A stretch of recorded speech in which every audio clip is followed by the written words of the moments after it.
Hey guys, what's up? For this installment of Find Your Film, for the Find Your Film podcast, I have 2 interviews, and then closing out the episode will be a Blu-ray review of Gangnam Zombie, a zombie film from Logo USA Entertainment that is being reviewed, or was reviewed by Bruce Purkey from the CinemAddicts podcast, our weekly CinemAddicts podcast. So that's the third segment. The first segment is an interview with director Nicole Paone, and she's the filmmaker behind this new movie called The Kill Room. It had a limited release earlier this year. It hits digital and home theaters on November 3rd, so you can purchase it, rent it, starting November 3rd, at least as far as I can tell, stateside, via Shout Studios. And what's interesting about Kill Room is it stars Pulp Fiction actors Samuel L. Jackson, and Uma Thurman. They reunite after all these years, but it's really interesting. Comedy, drama, thriller. It has all these different elements. Nicole Paone does not want to actually, during the interview, she wanted to say that it's not a straight up thriller, and it has maybe splashes of it. Mainly for me, it was a comedy dramedy. Very hit the mark for me because I really loved Uma Thurman. She gets a really plum role in this film about a gallery owner, Uma Thurman. She gets into this money laundering scheme with this bagel store owner in New York, a bagel shop owner. And I think there's a big discussion is even though you see bread all around the store, he specializes in bialys. So, and his big thing is people confuse the difference between a bagel and bialy. And that's one of his big bone of contentions. That as passionate as he is for food, that's sort of a money laundering front because ultimately Samuel Jackson uses that store as a front to handle hitman contract businesses that are picked up by his right-hand man, played by Joe Manganiello. I believe that's how you pronounce it, Joe Manganiello from Magic Mike. You might know him from that. I know him from True Blood, loved his work in True Blood as well. He plays a hitman who, he gets his hands really bloody and dirty by all these kills. Thing is, he's also a talented painter, and they use his paints, his artwork as sort of a front in this money laundering scheme that involves him, the hitman, the gallery owner played by Uma Thurman, and Samuel Jackson, who is the front man for this whole money laundering business. And everything seems okay. Everything's fine. Everything seems under the table. Monies are being laundered and everyone is making off like bandits financially until the hitman becomes a celebrity in New York, in the New York art world. He becomes the go-to painter because he's so mysterious. His artworks, though obscure, is piquing the interest of a lot of people in town. The ensemble includes Dree Hemingway, Debbie Mazar, Candy Buckley, Jennifer Kim. Really interesting movie. I had a good time watching it, and I alluded to during the interview, one of my favorite lines from this year has Uma Thurman going to someone, "You look great in that color." And the way that Uma Thurman delivers that line had me really laughing. And the movie has its dry humor touches, which I really appreciated. So that is the first interview. That is with director Nicole Paone, and she talks about working on The Kill Room. Very interesting. Again, tell me what you think of this movie once you see it. For our CinemAddicts Patreon listeners, I have Nicole talking about the ending of The Kill Room, and it's very value added because the ending that you see in this movie was quote unquote a little bit compromised because of what happened. And Joe Manganiello got COVID. Uma Thurman's ride didn't get to the location soon enough due to traffic. So they had to sort of shoot around her and she was only available for a couple scenes. Nicole goes into it in depth, as well as the specific ending, the original ending of The Kill Room. And that material, that footage will be found for our subscribers for our CinemAddicts Patreon community. Okay, so I'll put a link for that. I haven't put up that ending stuff yet. I will put that up the weekend of November 3rd. So CinemAddicts family, you'll get a chance to actually purchase The Kill Room, watch it, and then if you want to see Nicole talking about the ending of the movie and shooting around it, very interesting stuff. It's how she managed to pull it off. That will be exclusive on our Patreon. So that's the first interview. The second interview is another chat that I enjoyed. It's with filmmaker Matthieu Rytz, and he previously directed this movie, I'm pronouncing it wrong, called Anote's Ark. His new movie is called Deep Rising. It is narrated and executive produced by Jason Momoa, and this documentary, it centers on, here, I'm going to look at the plot line on the official plot line, is, quote, a tale of geopolitical, scientific, and corporate intrigue, investigating the future of the world's energy crisis and how it is currently tied to the fate of the deep ocean floor, which is intricately tied to our survival. Now, if that plot line bored you and thinking, I'm just going to sit here and listen to a lecture for 90 some odd minutes, no, you're not, because I started off the interview asking Matthieu about the cinema behind Deep Rising, and what's great about this movie, when you explore the deep ocean, there are some really beautiful footage of the ocean floor, the animals, the sea creatures, the animals that live here, the jellyfish, the different kind of corals, reefs, all that stuff, every living organisms, all that stuff that you may not see in the deep, in the dark, is covered in this movie, and it's this documentary, and it's really beautiful to watch. The narration from Jason Momoa, initially I was thinking, oh, this is not the original type of narration that I'm used to in these type of documentaries, but by the end of the documentary, I was really used to his voice and the narration behind Deep Rising. Love the sound design, the music, the editing. Also, what's interesting is this is not a talking head documentary. It's a bird's eye view documentary. As you listen to the narration, you learn about the oceans, you learn about the nodules that are in the oceans, and these nodules that have been there for centuries, they can provide a lot of metallic resources, metal resources to power our world. And there are two different people. There are two different sides of this. There's the environmentalist people who want to keep these nodules at the bottom of the floor to continue hopefully a healthy ecosystem in the ocean. But then there are other people who want to make money from these nodules and also power our green world. And maybe they might be right, they might be wrong. What's great is Matthieu Rytz, he has his own, and he's all about climate change, which is, I'm about climate change as well. So he's on the side of the environment, but the thing is, he does not impose his will or opinion in Deep Rising. He presents both sides, and it's you as the viewer to figure out where you stand. You might even side with the business people who are trying to extract all these valuable deposits on the ocean floor because possibly they can really enhance and help our society. Who knows, with making batteries, if it comes at the cost of nature, that might be your thing. And I respect that. People have the world goes round and round, and everyone has different opinions. And Deep Rising offers both sides of those opinions, and it's filled with really rich imagery and an interesting look from both sides of the fence. So really enjoyed Deep Rising and recommend it as well. And again, it is produced and directed by Matthieu Rytz. He also co-wrote the narration behind this movie. And again, Jason Momoa, you've known him from so many different films. I'm sure a lot of you have seen Aquaman and Game of Thrones. He provides a narration as well. He's a narrator, and he is the executive producer of Deep Rising. It is going out to wider theaters starting this Friday, November 3rd, across the U.S. and Canada via Abramorama. So presents Deep Rising, narrated by Jason Momoa and directed by Matthieu Rytz. Again, so the two films for this Find Your Film podcast. Segment 1, you're going to start with a trailer of The Kill Room and then the interview with Nicole Paone. And what's great about this interview as well is she talks about all the different collaborators she worked with on the project. She talks about her love for the films of John Cassavetes. If you don't know who John Cassavetes is, he's one of the actors from The Dirty Dozen. Love him in that. But he's also best known as wasn't he in Rosemary's Baby? He was in Rosemary's Baby, I believe.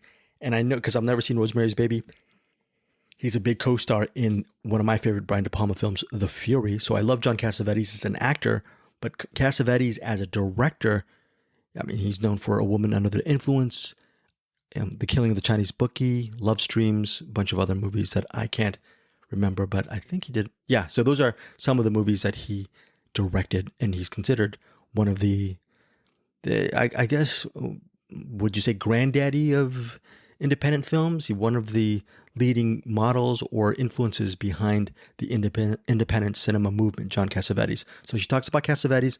She recommends, as far as find your film recommendations, she recommends this year's release, A24 release, Past Lives, a romantic drama which about, I think she's a Korean woman, I believe, and she's living in the States and she's married, I believe, and she is reunited with her childhood friend. So I have not seen Past Lives. I should see Past Lives. That's her find your film recommendation. And Matthieu Rytz, his recommendation is this movie called Darwin's Experiment. Hold on one second. Let me just check for the full title. Hold on. Yes, I'm back. Matthieu Rytz's recommendation is Darwin's Nightmare. It's a documentary, 2004 Austrian-French-Belgian documentary that is written and directed by Hubert Sauper. So I will leave some links for Darwin's Nightmare and Past Lives along with other stuff. Finally, again, third segment will be Bruce Purkey's review of the Wellgo USA Entertainment release, Gangnam Zombie, out now on Blu-ray and digital and DVD, I believe. So enjoy this episode of Find Your Film. And I'm trying to think of anything else to say. I think there was a couple of other things I wanted to say, but the intro's long enough. Enjoy these segments. Tell me what you think if you see any of these movies, or actually check out some of these recommendations. Thank you so much for your support here on the Find Your Film podcast. Talk to you guys soon. Until then, have a great week watching movies and give me some recommendations along the way too. All right, bye. When you make art from a truthful place, people find out something about you. We're a team, right? Yeah. We need to find a new way to deal with the money.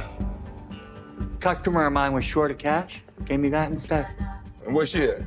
The city. Nate was mentioning you were having a cash problem. Well, my business is no business of yours. Well, not right now, but I think we might be able to help each other out. What am I supposed to paint? You want to make money? Just paint someday. All right, I'll paint. Damn. That is ugly. So from now on, there's a contract out. I suggest they buy art. Art? What the frig do you know about art? This classy art gallery run by this young lady will take a reasonable cut for herself and cut us a nice, clean check. My 5-year-old makes better paintings. That's the beauty of this, you cretin. This thing that looks like a Smurf with diarrhea can sell for $1 million, and the IRS wouldn't bat an eye. What's the artist's name? Bagman. The Bagman. Are you the Bagman? Tell me about the Bagman. I would never say it's a good piece, but it makes me feel dirty. Ooh. An art critic. Wants to do a piece on. Oh, la-di-da. When I hear no, it makes me want something even more. This thing's supposed to be a front. That means low profile. Why do I even have to tell you this is not good? I knew that money laundering was a crime, but murder? I'm sorry, we don't have any work from the Bagman available. There's an extremely long wait list of collectors. Everybody wants one.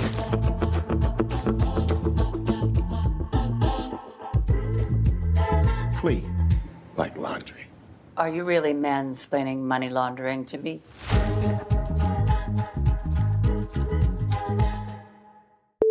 Over the years, I've interviewed a lot of filmmakers and writers, and some people say they love the writing part because their workflow is in coffee, they're in their head, they're planning their visions, all that stuff. Others say they love it when they're shooting, when they're on the set, getting to collaborate, getting to just beat up their screenplay and just rejig it. Where do you fall under that spectrum? Great question. I love being on set. I love solving the problems and fixing the puzzle pieces and collaborating. I mean, film and TV, making movies, it's such a collaborative art. And I love the communal sense, but only when I'm the boss.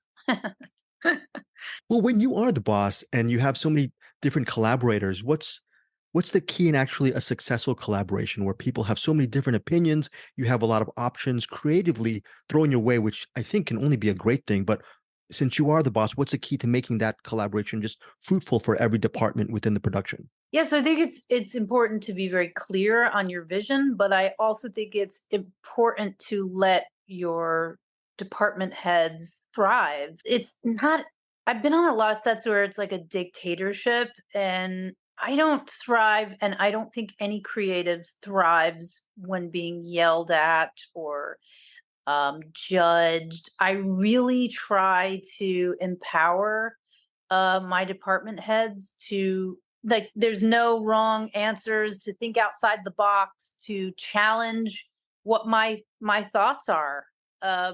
Maybe I don't, maybe I'm not thinking the way I'm thinking of something.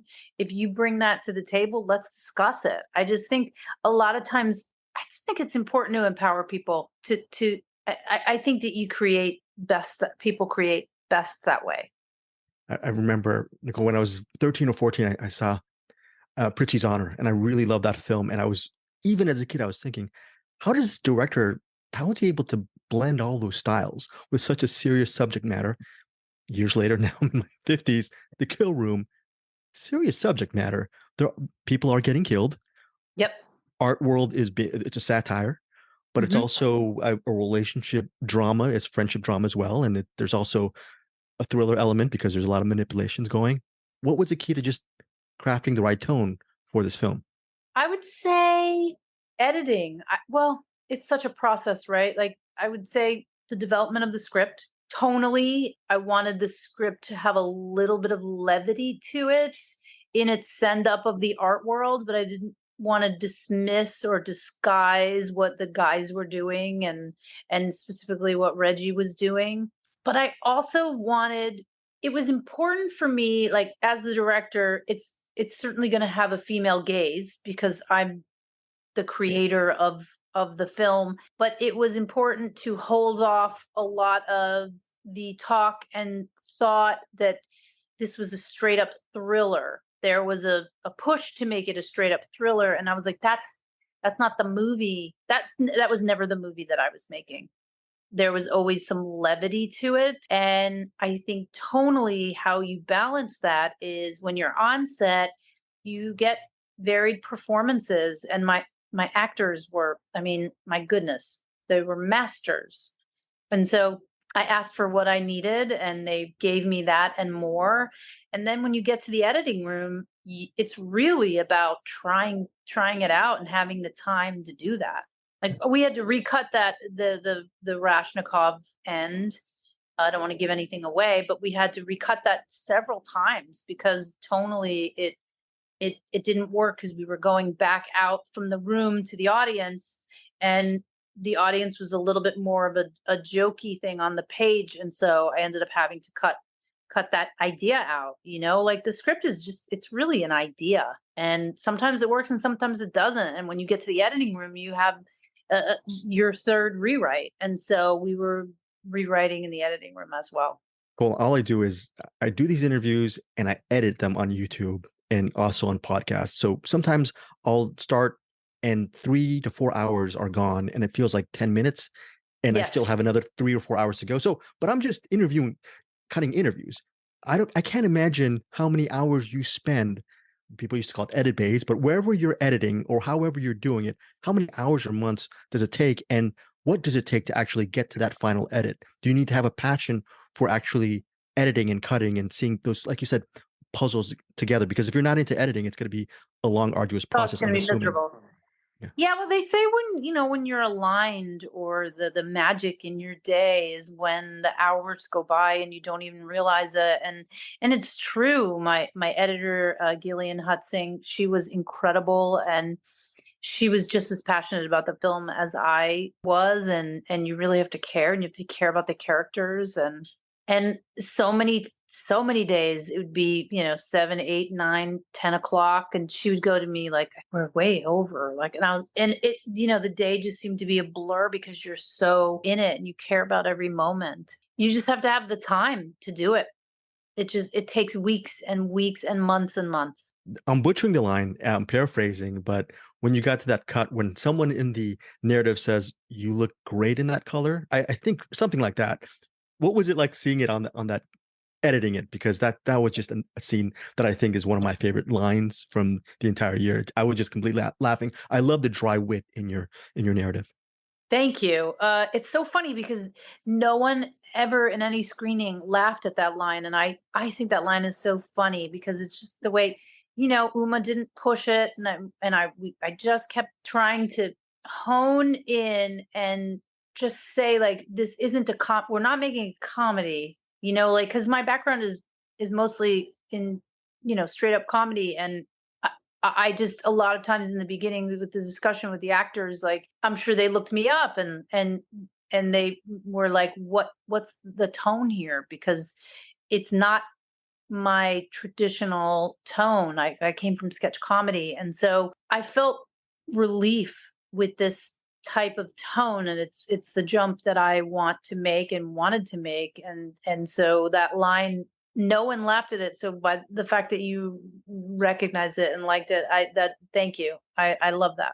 It's so, you just hit the mark. No, look, my final question is, I was looking at your Instagram, and how awesome was it that day when you were at the Criterion offices? I haven't seen the video if it hasn't been uploaded yet. What are the Blu-rays or DVDs that you picked from the library? I don't know if the video is up yet, but and vis-a-vis, are those your favorite movies? Yes. The ones that you picked, and why? I didn't do a video. It was just the photo. I'm aiming for the video, but I didn't have time. But they put me up on the wall, which is such an incredible honor. I picked the Fellini box set, Cassavetes. It was so funny because he was like, "No, more, take more, just fill up the whole bag." And I was like, "Really? Okay." I got Hedwig. Wow. Thelma and Louise. Oh my God, I'm totally forgetting now. Hedwig, Thelma and Louise, Fellini. So the Cassavetes stuff, the box. Cassavetes, so yes. Oh my God, I'm totally blanking. Well, before I let you go, quickly, after watching The Kill Room, what should our listeners watch? Like a movie that is dear and close to your heart, and what makes it still unique and personal for you? Yeah. I mean, I know that's a big, broad question, but right off the top of your head. I mean, if they haven't seen Past Lives, I just loved that movie this year. I just fell in love with that movie. And Greta, her performance is just otherworldly. So I'd say Past Lives. And Taylor Swift's there. No, I haven't seen that yet, but I'm going. Yeah, I'm going to say Past Lives. And very quickly, Cassavetes still continues to inspire you as a filmmaker, because, The Kill Room, I really loved even how it portrayed New York. It really gave me a feel of the city and its environment. And I'm sure that's one of the many reasons why you love Cassavetes, as far as his immersive worlds that he created, I guess. Yeah, I mean, he was he was like one of the first indie filmmakers, really. And I love the tone of his films. And I certainly try to, I won't say emulate, because I often think sometimes we are grabbing so much from other people's work. I really want to try to have my own sort of stamp on things. And so I love the way he is uniquely himself. And I think that's really, as a filmmaker, that's what I'm trying to achieve. Well, thank you so much for your time. Really appreciate it. You're so welcome. It was great talking to you, Greg.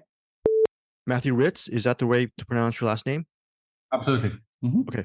Matthieu, first off, you were in interviews for Deep Rising. You were talking about the cinema behind your documentary. Talk about that, the importance of making your documentary pure cinema and all of the elements involved with, whether it's the VO, the sound design, the music. How important was it for you to bring cinema into your doc?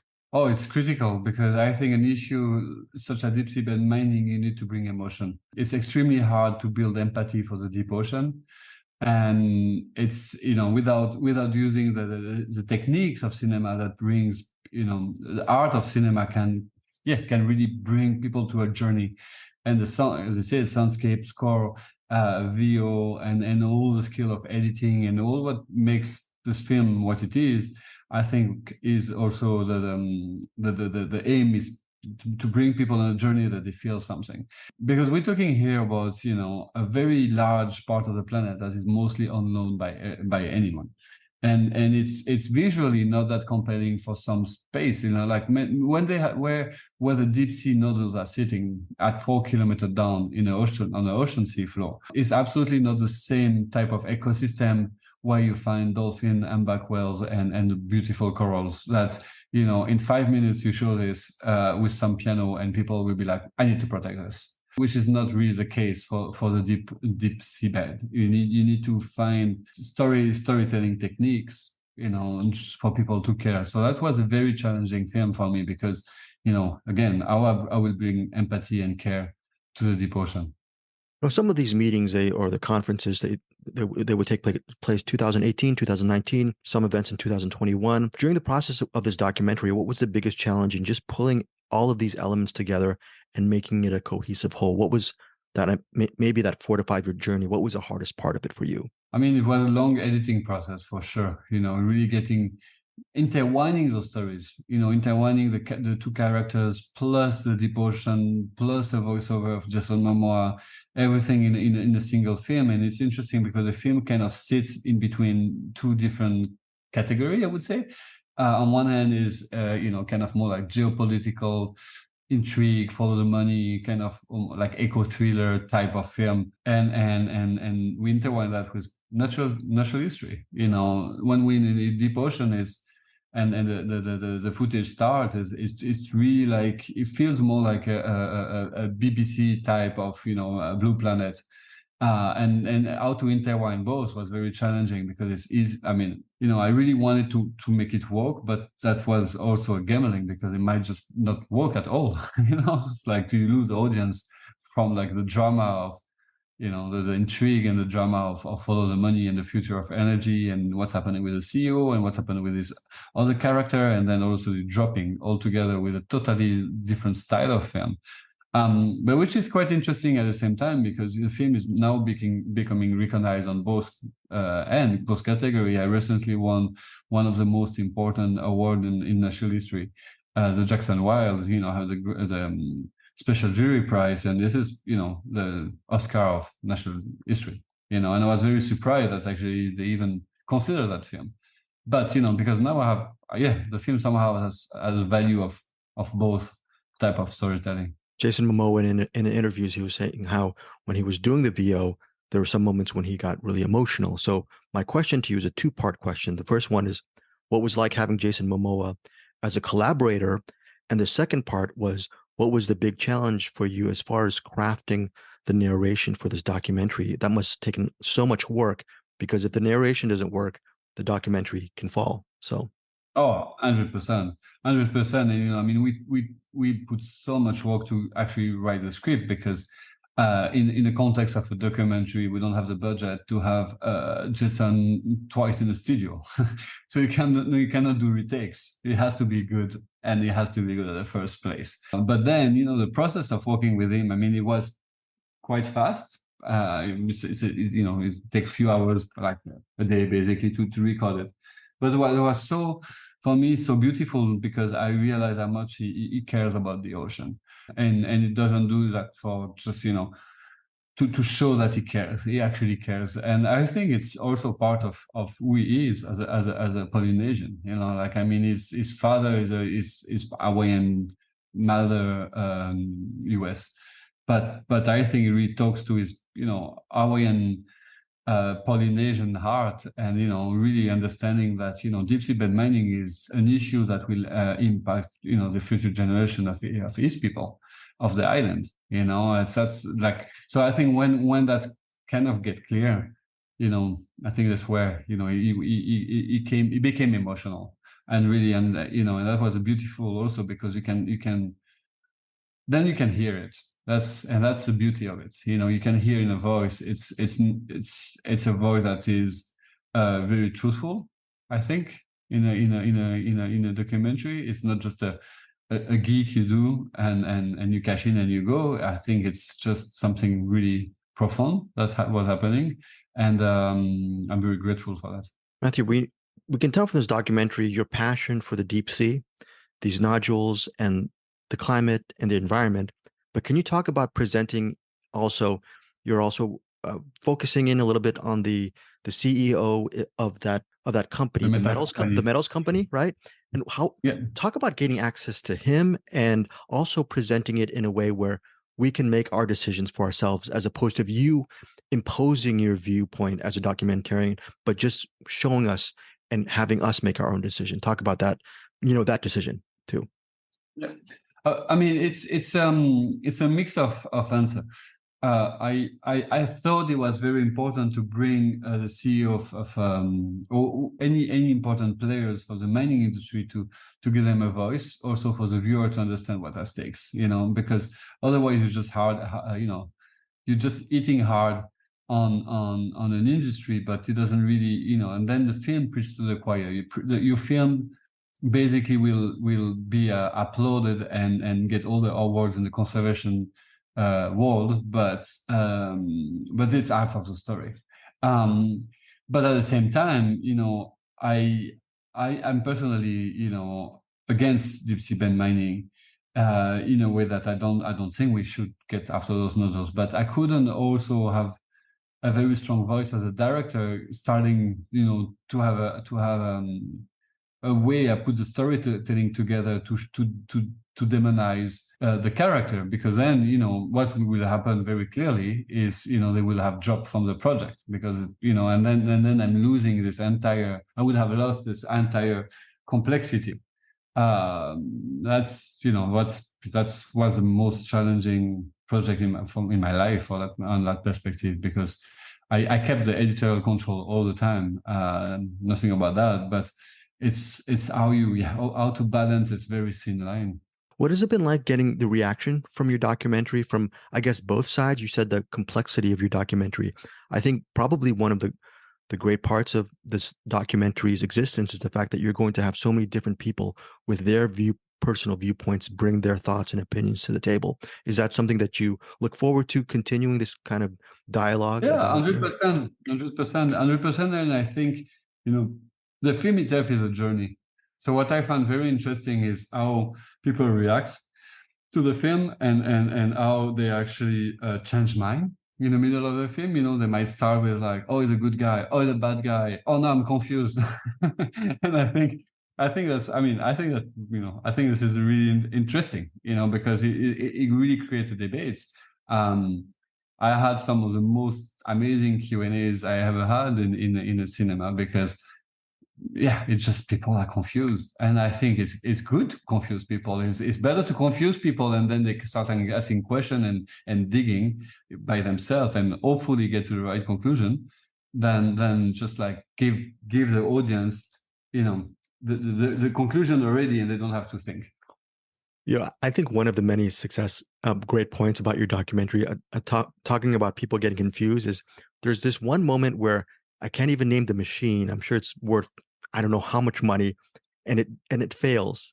And then you go back to documenting it a year later, and no matter what your opinion is regarding, the deep sea and the mining and the deep, all that stuff, you're actually pulling for them that they actually accomplished this a year later. So you bring in a layer of complexity. You as a documentarian, you didn't have to put that into the documentary. You could have just made it, oh, this machine failed. This is proof that capital, all that stuff. Can you just talk about that sequence? I thought that was a genius stroke, that you show both sides of humanity there working towards a goal, no matter what your opinions are. Yeah, no, absolutely. And the guy on the boat, we were super happy when and that's what I mean by confusing the audience in a way, because I agree with you. You can actually have empathy for those guys who just work so hard, and then they fail, and then the success, and that's storytelling in its art, like the art form of storytelling, when you actually exactly as you said, like you just, oh wow, they did it, congrats guy, but the next scene is like, oh shit, that machine gonna destroy the ocean too. So it's like it's amazing. But Matthieu, my final question to you, we opened the discussion regarding cinema. Right off the top of your head, can you name one of the most impactful movies in your life, and what is it about this specific movie that means a lot to you on a personal level? Ooh la la. Sorry, I haven't thought about this one. Yeah, I think it's a film that is a bit old, but the name was like the Darwin Nightmare, and that's was not maybe like 15 years ago or something. But I was very, very moved by that film because the guy basically was able to just peel all the layer. It was about exploiting the fish in the Great Lakes in East Africa. But it was about just basically to start with a very simple story. Basically, they basically, exploited one specific type of fish that brought to extinction the whole lake. But then, it's just starting with a very simple environmental story, and then you peel the layers of the story to realize all the impact basically that this very simple thing had on so many layers, from environment, from human rights, from global trade, and then it went to like trading actually weapon in back to it's like it becomes this. So I love those films where it's just like you're starting peeling realities basically, just like go to a journey and you get becoming more and more and more complex. Matthieu, thank you so much for your time. I really, really loved your documentary. Thank you so much. So I have a Blu-ray review today, once again from WellGo USA. They do a lot of international genre movies and releases on Blu-ray, which is great that they are releasing Blu-rays quite a bit. In fact, earlier this year, they had one of my favorites, which was Unwelcome. This particular one is a Gangnam Zombie. I didn't know much about Gangnam Zombie, and I definitely have had my doubts with the title. All I can think about is Gangnam Style, and also, the zombie subgenre. It seems pretty drained of any new and new exciting information. But you never know when you're going to get another Train to Busan or something like I don't know, One Cut of the Dead, something that you're not expecting. So I went in with open eyes for Gangnam Zombie. Gangnam Zombie is directed by Soo-sung Lee. The two main stars that we have here is we have the female star here is Min Jeong, played by Park Ji-yeon. Do my best with these names. And the main guy is Hyun Suk, played by Il-ju Ji. As we start this movie, we have these two characters running through. At first, I thought it might be a mall, but then I discovered it's kind of like an office building or kind of this shiny, gleaming office space where they have their workspace, and they're running through this mall space, being chased by fast zombies, very similar to Train to Busan in their look. They have like bloody mouths and kind of veins coming off the sides of their faces, sort of similar, and they're jerky and running and frantic. And the two protagonists are running, fleeing.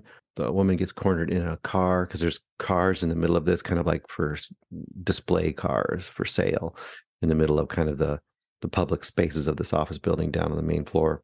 She's hiding inside one of them. He's on top fighting off the zombies, and you see him get overcome. And then we have a flashback. So that common thing where like you start in the action and you flash back to see what got them there to a few days or a few hours before, that kind of a thing. I guess my first impression was that it's very digital shiny. It's very digital bright. I kind of usually hope my zombie movies have a little more grit, a little more grime to them. That's maybe just personal taste, but that was kind of my first impression. It didn't look like it was going to be very bloody because the zombies seem pretty tame. But then how does that play out? Okay, so we flash back. We have two characters that we don't know, haven't seen before, two guys, and they look like they're breaking into like a storage container, and they're going to be stealing something out of there. I think they get into one of the storage lockers, break it open. There's like jewelry and stuff inside, and they're all excited because they're going to get this, probably heist of jewelry, I guess you'd say.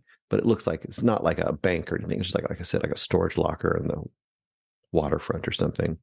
Anyway, out from behind one of the crates comes a angry cat. And this is where my brain kind of went sideways. There's an angry cat, and the cat leaps and attacks and scratches the neck of one of the dudes.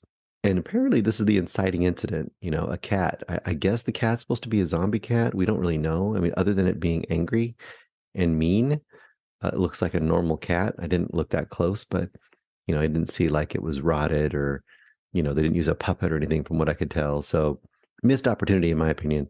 That would have been nice to have some kind of a weird zombie cat. That would have kind of given it a cool, campy, fun flavor. But it was just what started it all, I guess.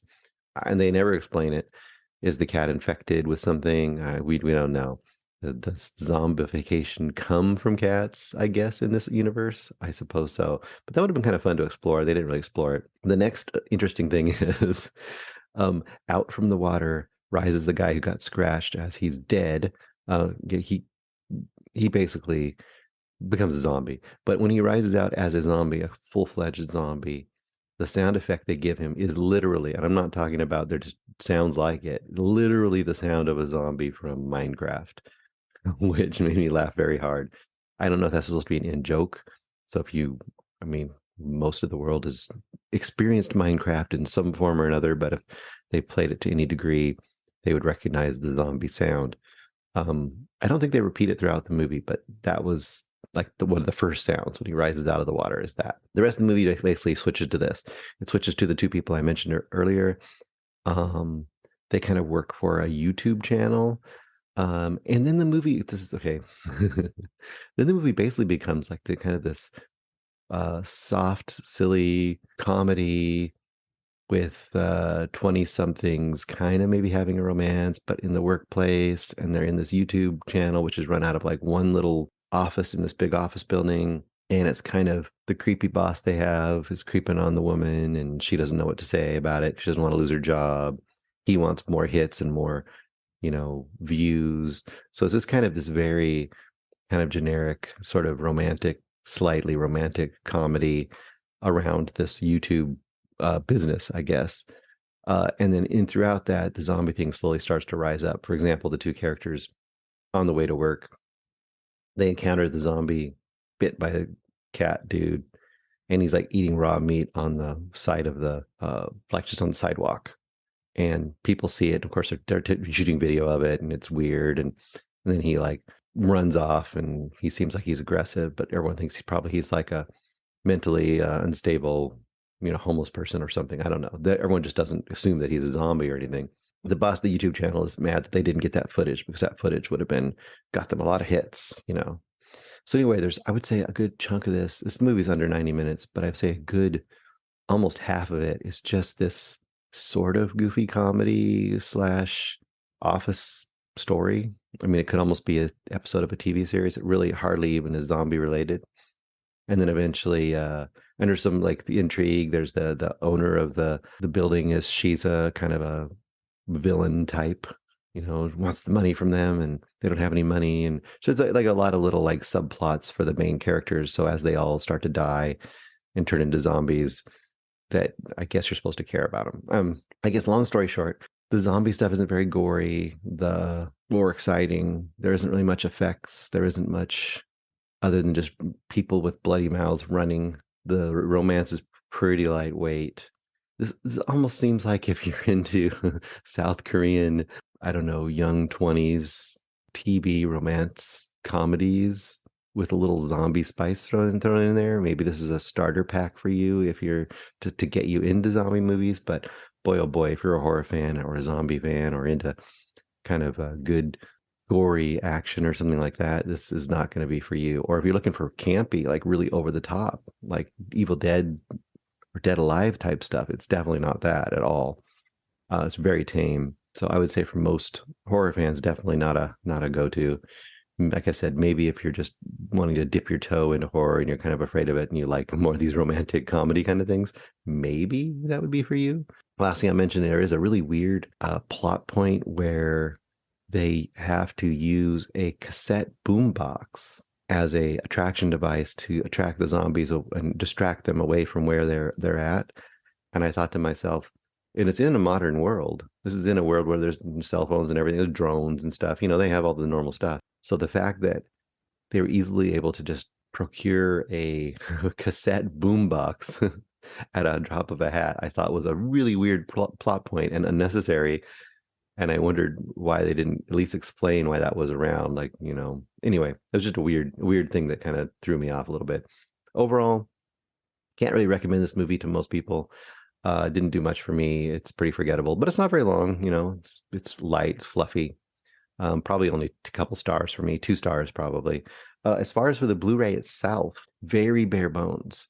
Now, I know that Wellgo a lot of times doesn't throw a lot of extra stuff on there. Kind of depends. I mean, like I said, I'm always happy that things are getting Blu-ray releases, that they actually will exist. So if a real gem comes across, like Unwelcome, and disappears off of streaming platforms, you can actually have a physical copy of those things. In that case, Unwelcome had a little bit of making of monster creation stuff, which I like. Of course, I wish there was more special features on any of these movies. This one really doesn't have much of anything. There's no commentaries. There's only a trailer and a few other trailers for other releases they have. And that's about it. So it's very bare bones. So is there a reason to really run out and buy the Blu-ray other than if for some reason you love this movie and you want to own it? That would be about the only reason I could see. Otherwise, there's not really a big reason to have the Blu-ray of this. But hey, still thanks to Wellgo for giving us a chance to have access to these things, especially, you know, international independent horror and genre stuff.